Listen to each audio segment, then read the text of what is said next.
నమస్తే, welcome to స్వతంత్ర news. నేను మాధురి. ముందుగా బులెటిన్ హెడ్లైన్స్ చూద్దాం. వైసీపీ 8వ విడత ఇన్ఛార్జీల జాబితా విడుదల. 6గురితో జాబితా రిలీజ్ చేసిన అధికార పార్టీ.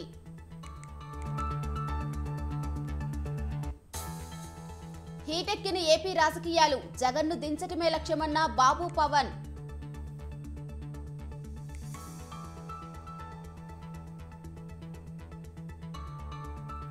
ప్రాజెక్టుల చుట్టూ మాటల మంటలు. బీఆర్ఎస్ నేతలు మేడిగడ్డ వెళ్లి క్షమాపణ చెప్పాలన్న ఉత్తమ్.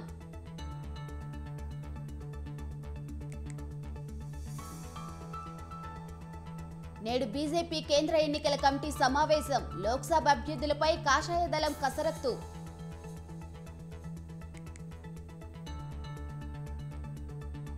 ఈసారి 400 సీట్లు దాటుతుందన్న మోదీ. అభివృద్ధి మరింత వేగవంతం అవుతుందన్న ప్రధాని.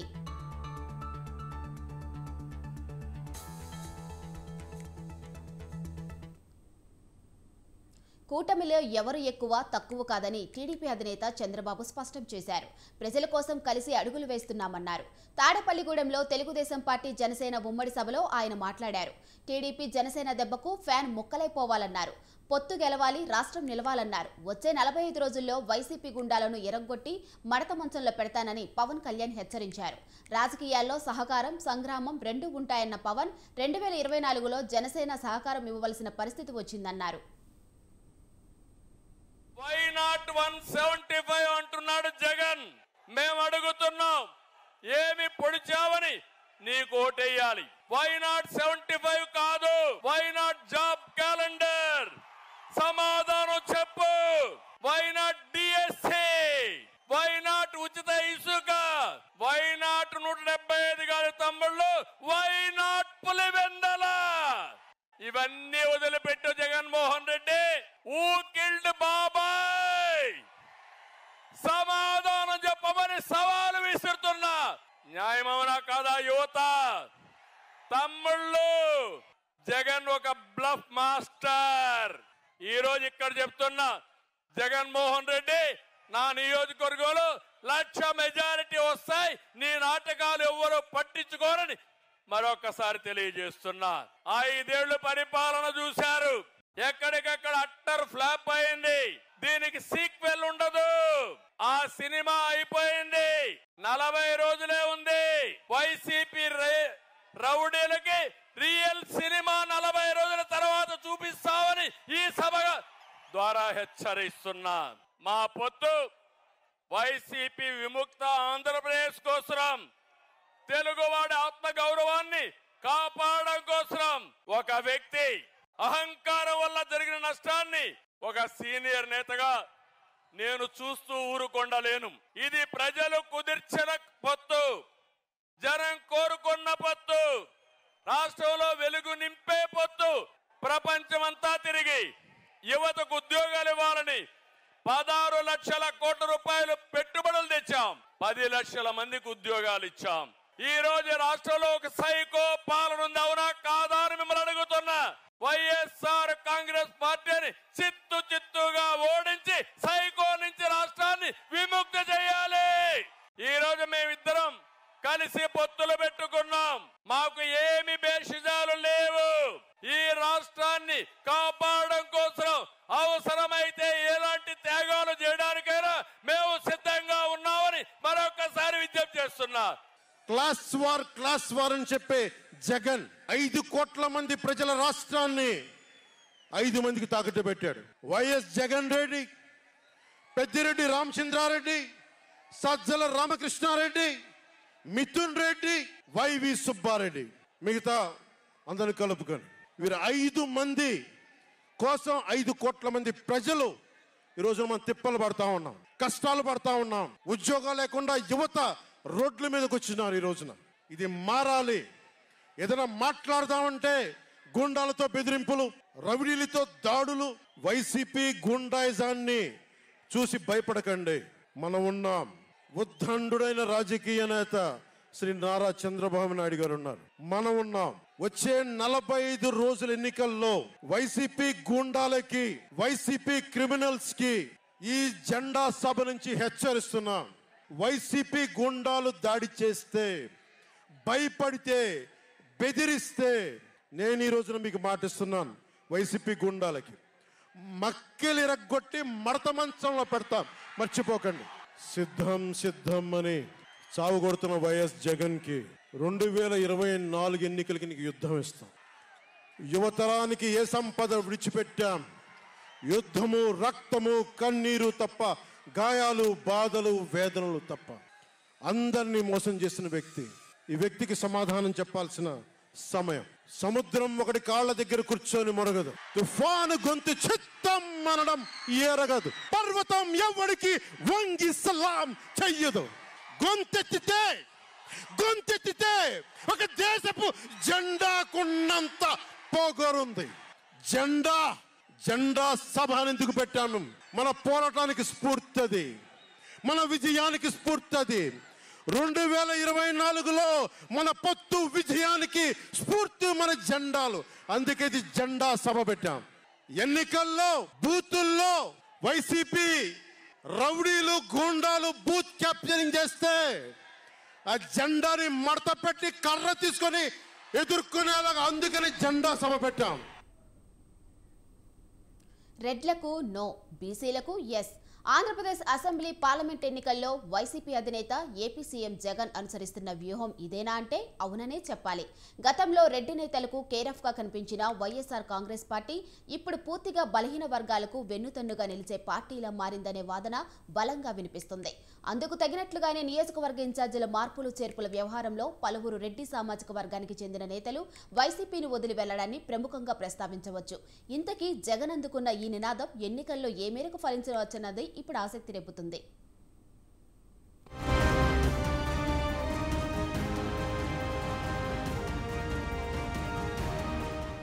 ఆంధ్రప్రదేశ్ ఎన్నికలకు అన్ని రాజకీయ పార్టీలు సిద్ధమవుతున్నాయి. ఎట్టి పరిస్థితుల్లోనూ గెలవాలన్న పట్టుదలతో తమదైన వ్యూహాలు రూపొందిస్తున్నాయి. అయితే ఎప్పటిలాగా ఆయా సామాజిక వర్గాలు రానున్న ఎన్నికల్లో కీలక పాత్ర పోషించబోతున్నాయి. ఇంకా చెప్పాలంటే కొన్ని సామాజిక వర్గాల వాళ్ళు ఓట్ల గెలుపు ఓటముల్ని శాసించే పరిస్థితులు ఉన్నాయని చెప్పొచ్చు.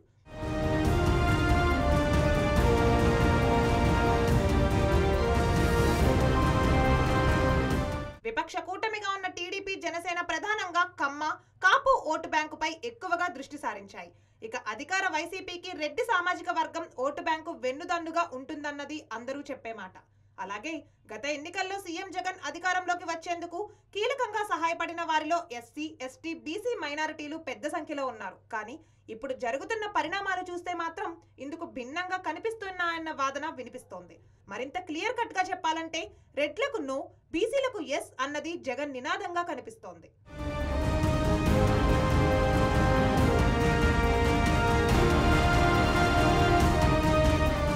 2024 ఎన్నికల కోసం ఏపీ సీఎం జగన్మోహన్ రెడ్డి చేపట్టిన నియోజకవర్గ ఇన్ఛార్జీల మార్పులు చేర్పుల వ్యవహారం గమనిస్తే ఇది స్పష్టంగా కనిపిస్తుంది అన్న వాదన కూడా వినిపిస్తోంది. 7 జాబితాలు విడుదల చేసిన వైసీపీ అధినేత మెజార్టీ స్థానాల్లో బీసీ, ఎస్టీ, ఎస్సీ మైనార్టీలకు పెద్దపీట వేశారన్నది ప్రత్యర్థులు సైతం తమ అంతర్గత సంభాషణల్లో ఒప్పుకునే విషయం. ఇక ఇది నచ్చకనే వైసీపీ నుంచి పలువురు రెడ్డి సామాజిక వర్గ నేతలు బయటకు వెళ్లిపోతున్నారంటేనే పరిస్థితి ఎలా ఉంది అర్థం చేసుకోవచ్చు. ఎక్కడి దాకో ఎందుకు, మొన్నటికి మొన్న పార్టీకి గుడ్ బై చెప్పిన వేమిరెడ్డి ప్రభాకర్ రెడ్డి తాజాగా మాగుంట శ్రీనివాసులు రెడ్డి ఈ కోవలకు చెందిన వారే. ఎంతో బాధాకరంతో కూడా తెలపటం ఏంటంటే, మీరు ఇన్ని సంవత్సరాలు, ఈ 5 సంవత్సరాలు కూడా అందరూ కూడా చాలా ఆప్యాయంగా ఆదరణతో కూడా మమ్మల్ని అందరినీ కూడా ఆదరించారు. ఉన్నప్పుడు కూడా ప్రకాశం జిల్లాలో మాగుంట కుటుంబాన్ని మరొకసారి కూడా ఆదరించేటట్టుగా కూడా ఆశీర్వదించమని ప్రకాశం జిల్లా వాసులందరూ కూడా కోరుకుంటూ ఈరోజు వైఎస్ఆర్ కాంగ్రెస్ పార్టీకి రాజీనామా చేయటం అనేది కూడా జరుగుతున్నది. బాధాకరమైన విషయం ఇది. అయినా కూడా ఎందుకు చెప్పుకోవటం అని అంటే, ఒక ఆత్మగౌరవం సంబంధించి ఉన్నప్పుడు జనరల్గా చెప్పాల్సిన అవసరం అనేది కూడా వచ్చింది. కాబట్టి మీ ముందుకు నేను ఈరోజు వచ్చాను, కనబడ్డాను. Thank you. మాగుంట మాటలు ఎలా ఉన్నా తాను నమ్ముకున్న సిద్ధాంతం కోసం ఎక్కడి దాకా అయినా వెళ్లే జగన్ బడుగు బలహీన వర్గాలకు అండగా ఉన్నారని చెప్పడంలో ఏమాత్రం సందేహం లేదన్న అభిప్రాయం కూడా వ్యక్తమవుతోంది.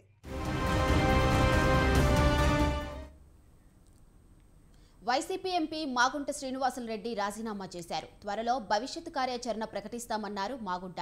1991 నుంచి 33 ఏళ్లుగా రాజకీయాల్లో ఉన్నానని, మాగుంట అంటే ఒక బ్రాండ్ అని అభిమానులు చెబుతారని అన్నారు. తమకు ఈగో అహం లేదని, ఆత్మగౌరవం ఉందని చెప్పారు. గౌరవం కోసమే రాజకీయాలు చేశామని మాగుంట శ్రీనివాసులరెడ్డి చెప్పారు. తన కుమారుడు రాఘవరెడ్డిని ఒంగోలు నుంచి పోటీ చేయించాలని నిర్ణయించామన్నారు. ఎంతో బాధాకరంతో కూడా తెలపటం ఏంటంటే మీరు ఇన్ని సంవత్సరాలు ఈ 5 సంవత్సరాలు కూడా అందరూ కూడా చాలా ఆప్యాయంగా ఆదరణతో కూడా మమ్మల్ని అందరినీ కూడా ఆదరించారు. ఉన్నప్పుడు కూడా ప్రకాశం జిల్లాలో మాగుంట కుటుంబాన్ని మరొకసారి కూడా ఆదరించేటట్టుగా కూడా ఆశీర్వదించమని ప్రకాశం జిల్లా వాసులందరూ కూడా కోరుకుంటూ ఈరోజు వైఎస్ఆర్ కాంగ్రెస్ పార్టీకి రాజీనామా చేయటం అనేది కూడా జరుగుతున్నది. బాధాకరమైన విషయం ఏది అయినా కూడా ఎందుకు చెప్పుకోవటం అంటే ఒక ఆత్మగౌరవం సంబంధించి ఉన్నప్పుడు తెలంగాణలో బీఆర్ఎస్ కి షాకుల మీద షాకులు తగులుతున్నాయా? గులాబీ పార్టీ నుండి సిట్టింగ్ ఎంపీలు జారిపోతున్నారా? పోటీ చేసేందుకు సిట్టింగ్ ఎంపీలు వెనుగడుగు వేస్తున్నారా? గులాబీ బాస్ కేసీఆర్ ఫామ్ హౌస్ కే పరిమితమయ్యారా? బీఆర్ఎస్ శ్రేణుల్లో అయోమయం నెలకొందా? ఇంతకు కారు పార్టీలో ఏం జరుగుతుంది? Watch the story.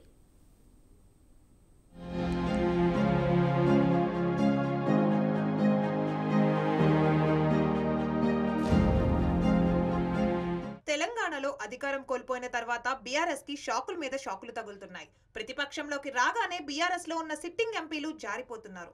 మరికొంతమంది సిట్టింగ్ ఎంపీలు, పార్టీ నేతలు పార్లమెంట్ ఎన్నికల్లో పోటీ చేసేందుకు జంకుతున్నట్టుగా ప్రచారం జరుగుతోంది.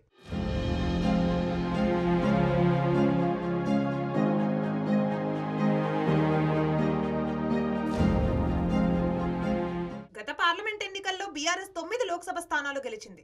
ఇప్పుడు అధికారం కోల్పోవడంతో సిట్టింగ్ ఎంపీలు పార్టీ మారుతున్నారు. ఇప్పటికే పెద్దపల్లి ఎంపీ వెంకటేష్ నేత అధికార కాంగ్రెస్ లో చేరారు. నాగర్ కర్నూల్ ఎంపీ పోతుగంటి రాములు సైతం బీఆర్ఎస్ ని వీడి బీజేపీలో చేరేందుకు సిద్ధమయ్యారు.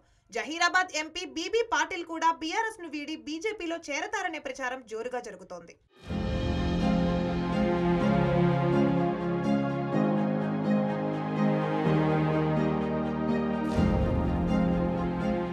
బీఆర్ఎస్ నుండి పార్లమెంట్ ఎన్నికల్లో పోటీ చేసేందుకు సిట్టింగ్ ఎంపీలతో పాటు నేతలు వెనుకడుగు వేస్తున్నారని గులాబీ నేతల్లో చర్చ జరుగుతోంది. ఇప్పటికే 3 స్థానాల్లో బీఆర్ఎస్ అభ్యర్థులను ప్రకటించింది.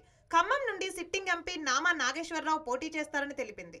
చేవెళ్ల పార్లమెంట్ స్థానంలో గడ్డం రంజిత్ రెడ్డి, కరీంనగర్లో మాజీ ఎంపీ బోయనపల్లి వినోద్ కుమార్ పోటీ చేస్తారని పార్టీ ప్రకటించింది.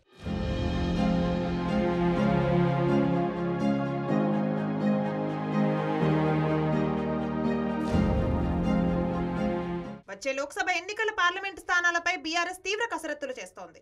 నాగర్ కర్నూల్ పార్లమెంట్ స్థానంలో గువ్వల బాలరాజు, వరంగల్ స్థానానికి కడియం కావ్య, మహబూబాబాద్ నుండి సిట్టింగ్ ఎంపీ మాలోత్ కవిత, పెద్దపల్లి నుండి మాజీ మంత్రి కొప్పుల ఈశ్వర్, సికింద్రాబాద్ నుండి తలసాని సాయి కిరణ్ యాదవ్, మల్కాజ్గిరి నుండి మాజీ మంత్రి మల్లారెడ్డి కుమారుడు భద్రారెడ్డికి టికెట్లు ఖరారు అయినట్లుగా తెలుస్తోంది.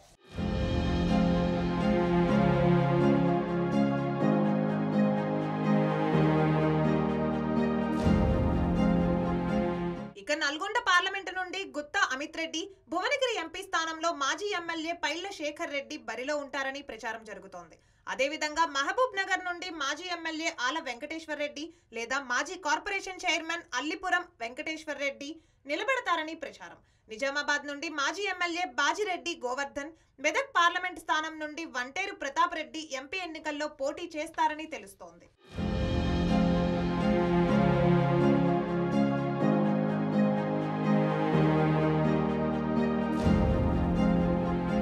పార్లమెంట్ ఎన్నికలు సమీపిస్తున్న నేపథ్యంలో బీఆర్ఎస్ లో నైరాశ్యం మొదలైంది.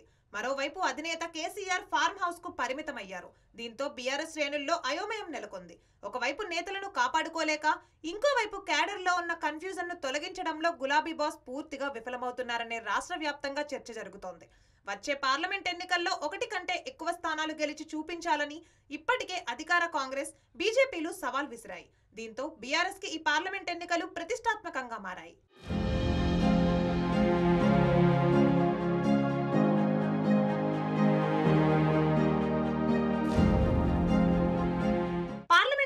దగ్గర పడుతున్న నేపథ్యంలో బీఆర్ఎస్ శ్రేణుల్లో నెలకొన్న కన్ఫ్యూజన్ ను ఏ విధంగా పరిష్కరిస్తారు?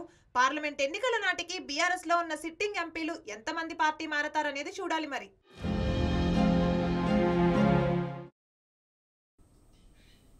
ఏపీలో ఎన్నికల దగ్గర పడుతూ ఉండటంతో రాజకీయాలు రోజుకో మలుపు తిరుగుతున్నాయి.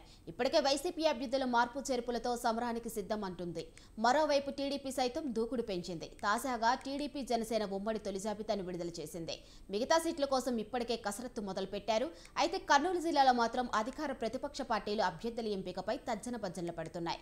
కర్నూలు అభ్యర్థి ఎంపికపై వైసీపీ ఎమ్మిగనూరు టికెట్పై టీడీపీలో చోటు చేసుకుంటున్న పరిణామాలపై ఓ లుక్కేద్దాం.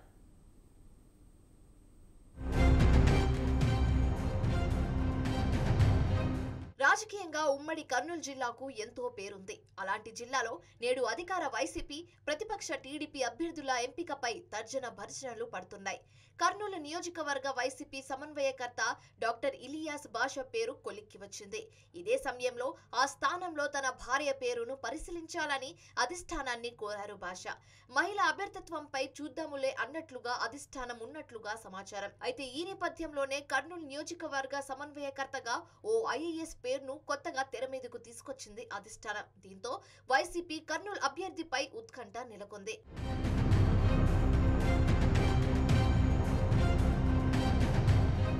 ఈ సీటుపై కర్నూలు ఎమ్మెల్యే హఫీజ్ ఖాన్, ప్రముఖ ఆర్థోపెడిక్ ప్రొఫెసర్ డాక్టర్ ఇలియాస్ బాషాను సీఎం జగన్ అమరావతికి పిలిపించి చర్చలు జరిపారు.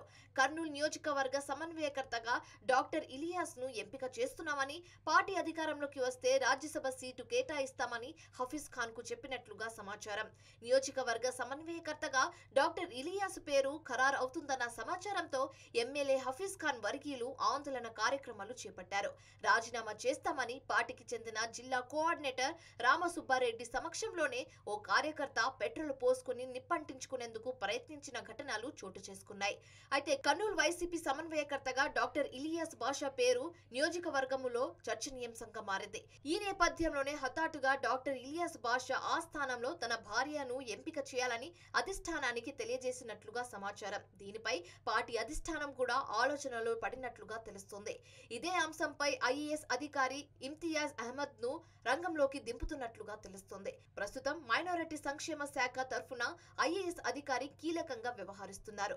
రాజీనామా చేయడం, రాజీనామా ప్రతిపాదన కేంద్ర ప్రభుత్వానికి పంపడం, యూపీఎస్సీ ఆమోదించడం తదితర అంశాలన్నిటినీ వచ్చే నెల 12వ తేదీలోపు పూర్తి కావాలి. ఒకవేళ ఏమైనా జాప్యం జరిగితే ఆయన అభ్యర్థిత్వం ప్రశ్నార్థకమే.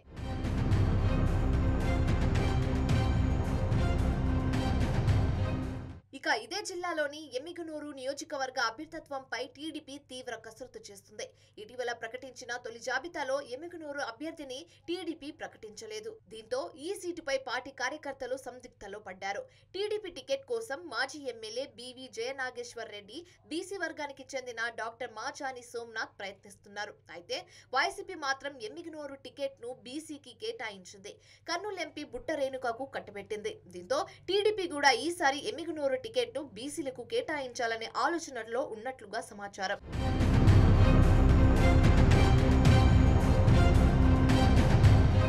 ఎమ్మిగనూరు టీడీపీ అభ్యర్థి ఎంపిక నేటి వరకు ఆ పార్టీ అధిష్టానం ప్రకటించలేదు. మాజీ ఎమ్మెల్యే జయ నాగేశ్వరరెడ్డితో పాటు బీసీ వర్గానికి చెందిన డాక్టర్ మాచాని సోమనాథ్ పేరు వినిపిస్తుంది. అయితే టీడీపీ ప్రకటించిన మొదటి జాబితాలో బీవీ జయ నాగేశ్వరరెడ్డి పేరు లేకపోవడంతో ఆయన వర్గం ఆందోళనలో ఉంది. కర్నూలులో 2 రోజుల క్రితం జరిగిన బీసీ జయహో సదస్సు జరిగింది. అయితే ఈ సదస్సులో ఎమ్మిగనూరు టీడీపీ టికెట్ బీవీ జయ నాగేశ్వరరెడ్డికి కేటాయించాలని కొంత అలజడి సృష్టించారు ఆయన అనుచరులు. సమావేశ ప్రారంభంలోనే జయ నాగేశ్వరరెడ్డి టీడీపీ టికెట్ కేటాయించాలని పెద్దెత్తున నినాదాలు చేశారు. బీసీ సదస్సులో జయ నాగేశ్వరరెడ్డి టికెట్ గోలా ఏంటని కొందరు టీడీపీ నేతలు కూడా ఆగ్రహం వ్యక్తం చేశారు. ఎమ్మిగనూరు వైసీపీ టికెట్ ఈసారి వైసీపీ బీసీ వర్గం కర్నూలు మాజీ ఎంపీ బుట్ట రేణుకకే కేటాయించింది. నియోజకవర్గంలో చేనేత సామాజిక వర్గం ఓట్లు మెజారిటీలో ఉండడంతో ఈసారి బీసీల వైపు వైసీపీ అధిష్టానం మొగ్గు చూపింది. అయితే టీడీపీ తరఫున పోటీ చేసేందుకు డాక్టర్ మాచాని సోమనాథ్ ప్రయత్నిస్తున్నారు. తమ కుటుంబ సభ్యులు నియోజకవర్గానికి సేవ చేశారని, పరిస్థితులను దృష్టిలో ఉంచుకొని అధిష్టానం బీసీల తరఫున తనకు టికెట్ కేటాయించాలన్నారు ఆయన.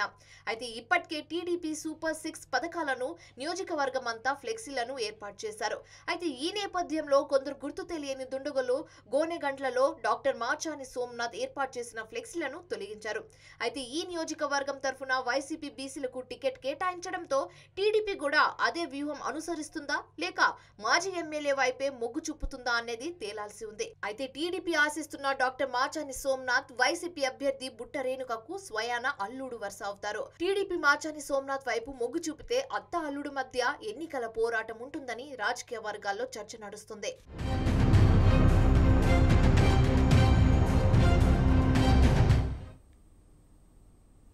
ప్రపంచంలోని అతిపెద్ద సహజ సిద్ధమైన ప్రైవేట్ జూ గుజరాత్లోని జామ్నగర్లో రూపుదిద్దుకుంటుంది.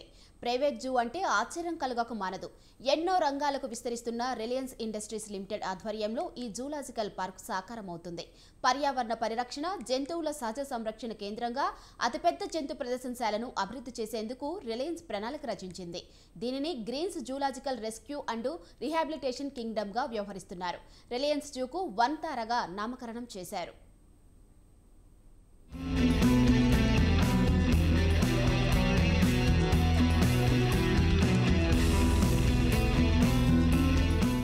గుజరాత్లోని జామ్నగర్లో రిలయన్స్ రిఫైనరీకి దగ్గరలో మోతీక్వాడి గ్రామం వద్ద 280 ఎకరాల విస్తృత ప్రదేశంలో జూ ఏర్పాటవుతుంది. భారతదేశం నలుమూల నుంచే కాక ఆఫ్రికా, దక్షిణ అమెరికా వంటి దేశాల నుంచి వన్యప్రాణులను ఇక్కడ తీసుకువచ్చే ఏర్పాట్లు జరుగుతున్నాయి. కొలంబియా నుంచి ఎకోబార్ హిప్పోలను రప్పించే ఏర్పాటు చేస్తున్నారు.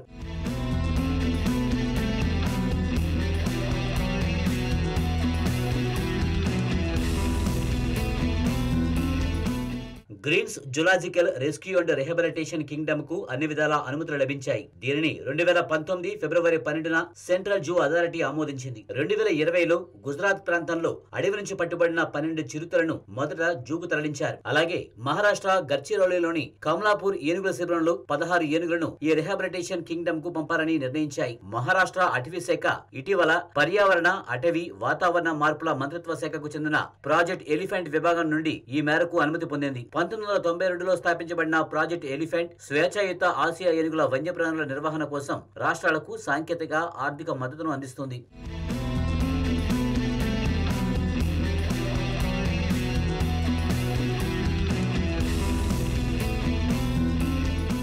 ఇది కేవలం జూ కాదు. ఈ కేంద్రం జంతువులు, వన్యప్రాణుల సంరక్షణ కేంద్రం. అత్యాధునిక వైద్య సదుపాయాలు, వన్యప్రాణుల సంతానోత్పత్తి పెంచే ప్రాంతాలు, నీటి వనరులు, రెస్క్యూ, రిహాబిలిటేషన్ సెంటర్ ఉంటాయి. విదేశీ జంతువులు, గుజరాత్కు చెందిన అడవి జంతువులు, ఎడారి జంతువులు, ఎలుకలు, డ్రాగన్లు, బల్లులు, భారతదేశంలోని ఇతర ప్రాంతాలలో కనిపించే జంతువుల కోసం ప్రత్యేక ఎన్క్లోజర్లను ఏర్పాటు చేస్తున్నారు.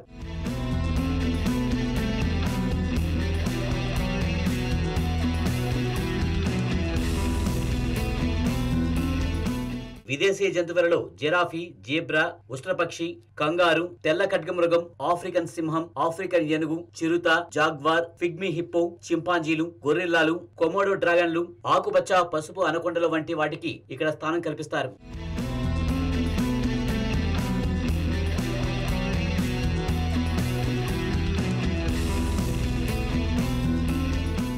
ఇది జూ కాదు, ఎంటర్టైన్మెంట్ సెంటర్ అనలేం. ఇది సేవాలయ. ప్రపంచంలోని అత్యాధునిక వైల్డ్ లైఫ్ ఇన్స్టిట్యూట్ అంటారు ఈ ప్రాజెక్టు బాధ్యత వహిస్తున్న Reliance industries director Anant Ambani. అంతరించిపోతున్న జంతువులను రక్షించేందుకు ఏర్పడిన సంస్థ అన్నారు. అస్వస్థతకు గురైన జంతువులను రక్షించి, పోషించి, కోలుకున్న తర్వాత వాటి స్వస్థలానికి చేర్చే సంస్థగా కూడా దీనిని తీర్చిదిద్దనున్నట్లు తెలిపారు అనంత్ అంబానీ.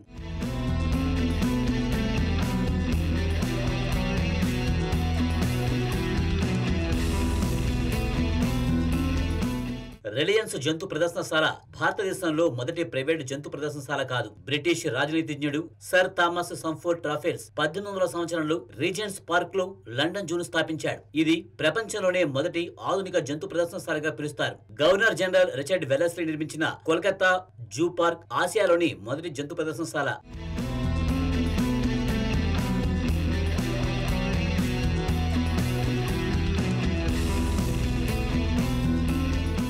ప్రస్తుతం దేశంలో జంతు ప్రదర్శనశాలల పరిస్థితి చాలా దుర్భరమైన స్థితిలో ఉన్నాయి. ఆ జంతు ప్రదర్శనశాలల్లో ఉన్న సమస్యలను అధ్యయనం చేసి అలాంటి లోపాలకు తావులేని విధంగా రిలయన్స్ జూ సిద్ధమవుతుంది. 1-2 ఈ జంతు ప్రదర్శనశాల పూర్తి స్థాయిలో అందుబాటులోకి వస్తుంది. ప్రపంచంలోని అత్యంత ధనికులలో ఒకడైన ముఖేష్ అంబానీ సంస్థ చేపట్టిన ఈ మహత్తర ప్రాజెక్ట్ సమర్థవంతమైన నిర్వహణలో గొప్ప జూగా నిలుస్తుందని ఆశిద్దాం.